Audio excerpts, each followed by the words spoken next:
KERS, or Kinetic Energy Recovery System, has been around in F1 for some time. Now let's see what it's like in a regular saloon. I'm here in Sweden test driving a Volvo prototype. It's one of a kind, Volvo's told me very gingerly. It's an S60 sedan with a KERS system strapped in the boot.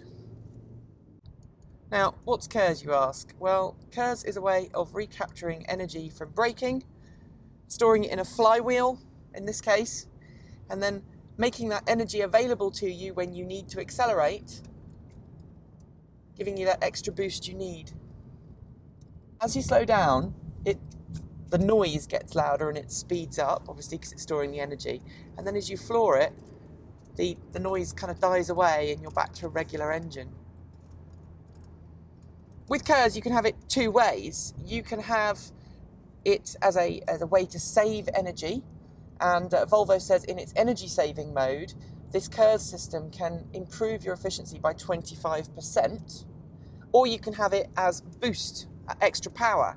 And in that mode, you add 80 horsepower to the existing engine. At the moment, this car has a T5 gasoline engine, about 240 brake horsepower. So you add 80 horsepower to it. It's quite considerable. And I'm actually going to switch now into the sport mode. And what you'll hear now is that the engine will start to feed the KERS system and give me some stored energy. So when I want to accelerate, I can accelerate a little bit more easily. So we're going to come around this straight now in sport mode. And you can hear that engine whining away. Ready? Let's see. And it certainly does kick in. There you go, there's the KERS. Kicking in, kicking in, kicking in, kicking in. Volvo says this will improve the 0 to 60 time of the standard T5 engine by about 1.5 seconds, because you've got that extra 80 brake horsepower kicking in, accelerating you, pushing you forwards. And for that all too brief a time, it's about 7, 8, 9 seconds of boost, you have an all-wheel drive car, which is great. On this little tiny Volvo test track, the car's really very willing to give me that extra boost when I want it. And in sport mode, it's instantaneous. At the moment, Volvo is very cagey about cost, future production.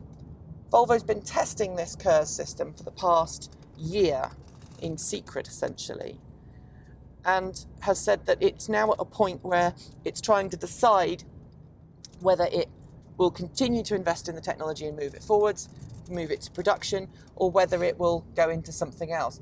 Now, in total, there's 20 million kroner been invested in this drive system.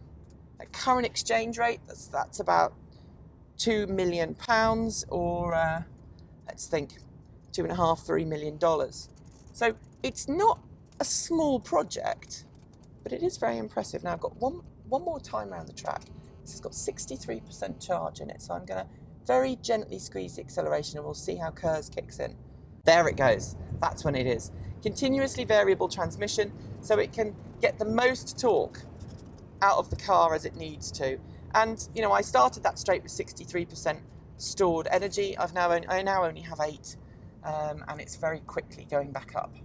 Now, Volvo told me this morning that this KERS system in this car makes this 5-cylinder T5 engine feel like a V6 or a straight 6, and it does. It feels like it's got that extra power, and it's quite addictive because you got that little whine in the boot every time you slow down, and it's going, come on, I want you to accelerate out of this corner, I want you to push it, I want you to go, go, go, go, there you go, and it pushes you. It's brilliant.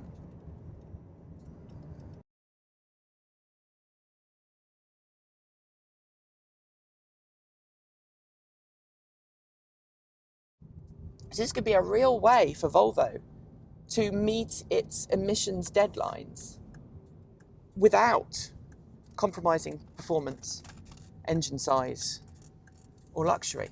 And after all, that's Volvo's big thing, isn't it? Without compromise. This has been Nikki Gordon-Bloomfield in Gothenburg, Sweden.